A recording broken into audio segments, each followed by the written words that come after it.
بسم اللہ الرحمن الرحیم۔ السلام علیکم۔ آج تاریخ ہے 16 مارچ سن 2022 بروز بدھ۔ کویت اردو نیوز کے ساتھ میں ہوں محمد عمر۔ آج کی اس ویڈیو میں کویت سے کچھ تازہ ترین نیوز اپڈیٹ شامل کرتے ہیں۔ خبر ہے کہ بغیر ڈگری کے 60 سال سے زائد عمر کے ایکسپیٹ کو عدالت نے ورک پرمٹ دینے سے انکار کر دیا ہے۔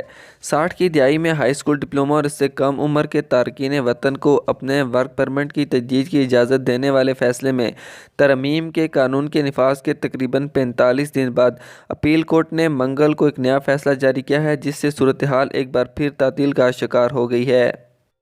اپیل کورٹ نے ورک پرمٹ کے ضوابط، قواعد اور طریقہ کار، جس میں 60 سال سے زائد عمر کے تارکین وطن کے لیے جامعہ کوریج کی ضرورت کی منسوخی اور امتیازی سلوک کو دور کرنے کے حوالے سے 2021 کے انتظامی فیصلہ نمبر 27 کو منسوخ کرنے کے ہائی کورٹ کے فیصلے کی توثیق کی۔ ورک پرمٹ اور پرمٹ جاری کرتے وقت کویتی اور غیر ملکی کاروباری مالکان کے درمیان 56 سے زیادہ دیگر مضامین بھی منسوخ کر دیے جائیں گے۔ اس معاملے میں اپیل کورٹ نے کویت انٹرپرینیور ایسوسی ایشن کے حق میں اپنی نوعیت کے چوتھے فیصلے کو برقرار رکھا ہے، جس نے اس سے قبل محکمہ افرادی قوت کی طرف سے کیے گئے انتظامی فیصلے کے خلاف فرسٹ ڈگری کے 3 عدالتی فیصلے حاصل کیے تھے۔ ایک عربی روزنامہ کے ذریعے حاصل کیے گئے عدالتی فیصلے میں یہ طے کیا گیا تھا کہ اپیل کو شکل میں قبول کیا جائے گا، اصل میں مسترد کیا جائے گا اور عدالت میں برقرار رکھا جائے گا۔ تاہم تاجروں کے درمیان ایک حالیہ حکم نامے کو بڑے جوش و خروش کے ساتھ ملا، کیونکہ اس کے پیغام میں کہا گیا تھا کہ شہریوں کے کام پر سخت پابندیاں حکومت کے نجی شعبے میں نوجوانوں کی حمایت اور انہیں بااختیار بنانے کے لیے ملازمت کے مواقع پیدا کرنے کے مقصد سے مطابقت نہیں رکھتی۔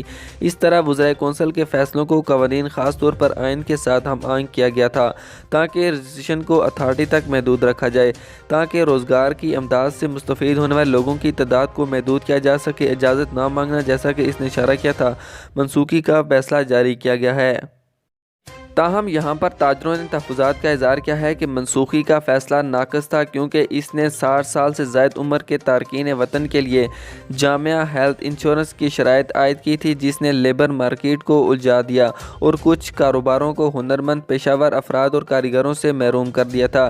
اس بات پر زور دیا کہ کارکن کی عمر اور اس کے حد اس کی کام کرنے کی اہلیت کا تعین صحت عامہ کے دیگر اداروں کو کرنا چاہیے، نہ کہ مین پاور اتھارٹی، جیسا کہ عدلیہ نے اس کی تصدیق کی ہے۔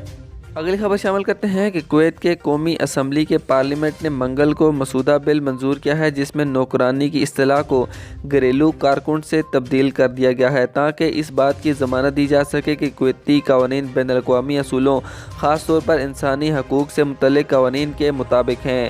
ووٹنگ کے نتیجے میں 32 ممبران پارلیمنٹ کی منظوری ملی، جبکہ کل 33 میں سے ایک ممبر نے اس کو مسترد کیا ہے۔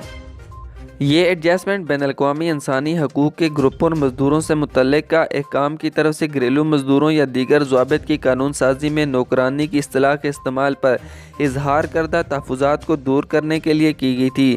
ترمیم کا یہ بھی تقاضا ہے کہ کسی دوسرے قوانین میں نجی ملازمہ کو نجی گھریلو ملازمہ سے بدل دیا جائے۔